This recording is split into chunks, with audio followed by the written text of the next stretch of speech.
Road to $1 million Agency, part 2. Today I kind of want to go over the business model and explain kind of like my strategy and thoughts behind scaling a content agency to $1 million. So first step is actually one of the funnest things that I did basically in my life is running the Gen 1 Royals fashion show last month. That was super cool. We did a bunch of stuff. There was a bunch of girls. I'm a simple man, so it was a great time. What I learned from it though is that business model is really hard to execute. Like, we push marketing a lot. We sold a bunch of tickets, we sold a bunch of drinks, and we still lost a lot of money with it. We lost about $4,000 actually. So that taught me that maybe that can be used as kind of like a loss leader product, meaning that we can run these shows as a loss, just to like kind of like pump out the brand, have fun, maybe try to go for bigger, use that to network with other like high status individuals in the city. But that's never going to be a big cash flow, right? That's why I want to focus on a simple vertical like content production and just like really master that, get world class at it. And then I think that just with that, we can actually reach 7 figures. And I put $1 million in the title. I think we can do maybe much more than that. I'm a big believer in big businesses, 9 figures, 100 million, 1 billion, but one step at a time. We'll just get to 1 million for now. And then, with this single vertical, I think that's possible. The second vertical would be AI services. Something that I think would be really cool is AI receptionist. Like you call someone, it's the voice, it books your appointment, takes on your information. Sometimes I call businesses and they're just closed, or they don't pick up, and I'm like, don't you want my money? I guess they don't, so I think that's super useful. Third vertical would be kind of like, I don't know how to describe this, like media empire, media agency, right? Media network. That's doing stuff like the crypto brand, the sports brand, the dating brand, maybe signing on other influencers, maybe eventually scaling that into like the modeling stuff, maybe signing on like talents, influencers, singers, dancers, that type of stuff. But as I said earlier with the fashion show stuff, that's a much more complicated business model. So we'll see that over time, potentially that'll only come into play after we start making like 6 figures, 7 figures. But that's kind of like the fun of the brand. That's the scaling of the brand. That's where eventually, if we want to take this company from like, 7 figures to like worldwide phenomenon, 8, 9, 10 figures, like that's where that's going to come into play. But for now, like for the next year or two, I don't think that's going to be much of that. It'd be an event here and there because it's really fun. It's a great way to network. I always think that the best way to meet people is at your own events, because then, you're not trying to mingle over some random nonsense. Like, they're here basically, like, if not for you, for the thing that you love, the thing that you're working on, right? So extremely powerful. Yeah. And here I want to cover a bit more of the business model, kind of explain to you guys what my idea is. So we're actually pitching a Chevrolet dealership right now for content packages. And the really cool thing about Chevrolet and car leadership that I didn't realize is the marketing budget is not actually handled too much by the main brand. And actually, by the way, Chevrolet is a brand of GM, so it's not really a company. It's their franchises, right? So each franchise has an owner that hires different people to do the brand. So for example, one of the best ones I've seen is here in Calgary. It's the Jack Carter dealership.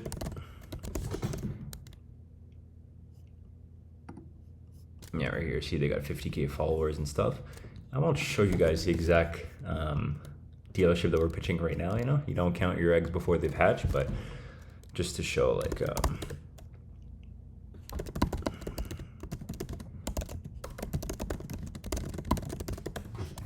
I'll show you the other one's the example of like why I think this is such a great opportunity. So see, Jack Carter comes up on top here, and we have Wolf Chevrolet.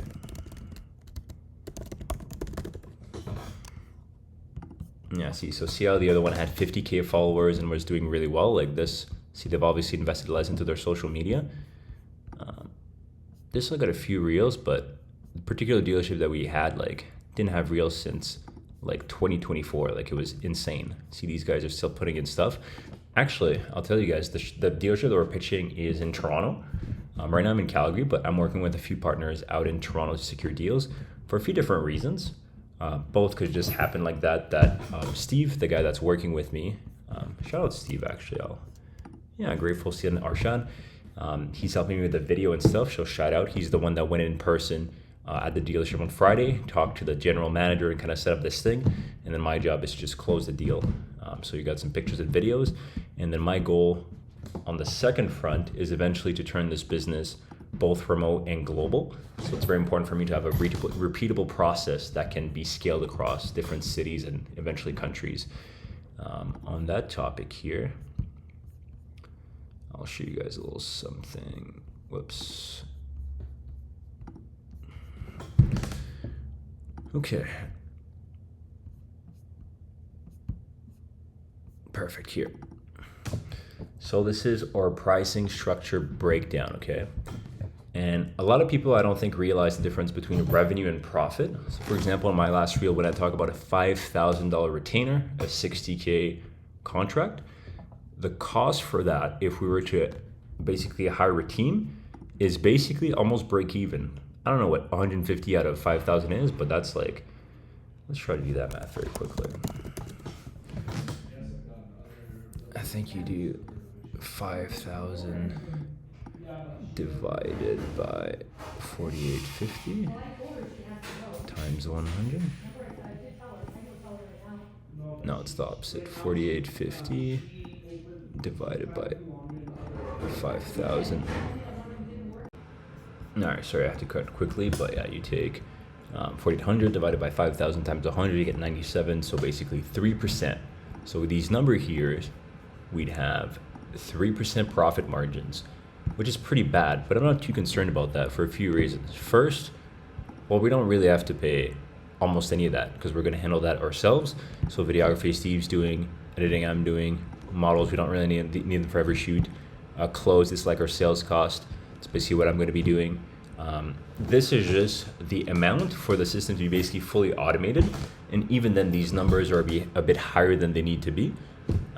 Probably would be close to 15% profit margin, which is still not excellent. Ideally, we want to be around 30 to 50%. But for a starting agency, like I think it's still pretty good. And these margins are just going to go up, especially as we build different verticals in the business. So the content biz is just one of the pillars of Royal's agency, and service-based businesses are notoriously hard to scale. So that's why I'm not too concerned about this. This is just to get the ball rolling, and this is the different packages that we're going to be doing. Yeah, and you see the margins kind of change depending on kind of like the scale, but we want to go for higher, the better, obviously. Yeah, so this is going to be the basic model to basically scale to something like 10K a month, 15K a month, 20K a month revenue. And you see, like, for me to get 10K a month in my pocket, like, this business is going to need to make something like, for me to get 10K a month, it's going to need to make close to 100K a month, right? 20K, 200K a month, like big numbers. And that's part of it. I'm more focused on processes and basically being able to make shit happen in the world versus a bunch of money right now. That'll come, especially through a big part of my strategy is going to be reinvesting some of these profits, both company profits and my own profit, into crypto. So when I mean the challenge to $1 million, I don't mean $1 million in revenue, like cash collected, because once again, just to do very quickly, let's say that we kept those same profit margins. Is it still recording? Yeah. If we had those still profit margins and we had 1 million, 1, 2, 3, 4, 5, 6 times 30,000, right? So we could make $1 million and only have, 30,000 profit, which over a year could be spent, right? So we could have made $1 million and still be left with something like $5,000 to $10,000. So what I mean by 1 million challenge is $1 million in the company bank account in assets, right? So this will come after much more than $1 million collected. So this is going to be a big challenge. Once again, I think it can totally be done. This is just the basic business model that we're handling, me, Steve, and Arshad right now. This is going to scale over time. If I had to guess on a time frame, we're June 15th right now, 2025. I think we can do this by June 2027. So in 2 years. So I'm going to do one of these episodes every Sunday, I think. So one a week. This is episode 2. How many weeks in a year? 54. So around episode 110, we should hit $1 million in enterprise assets. So let's see what happened, guys. It's a bit ambitious. We're basically at 0 right now. So let's see. Let's see what we can do, okay? I'm a big believer in business, in myself, in my ideas, and especially in processes. I wish I could show you, man. I'm also a big believer in knowledge.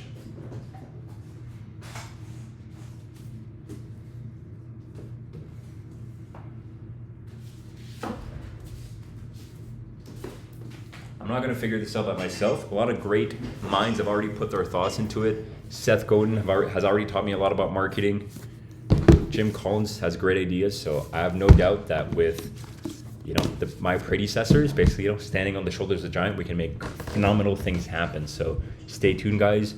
I want to eventually do these as kind of a Q&A. I want you guys to also come up with your big goals, and we're going to kind of like work together as a community to achieve this. I'm a big believer in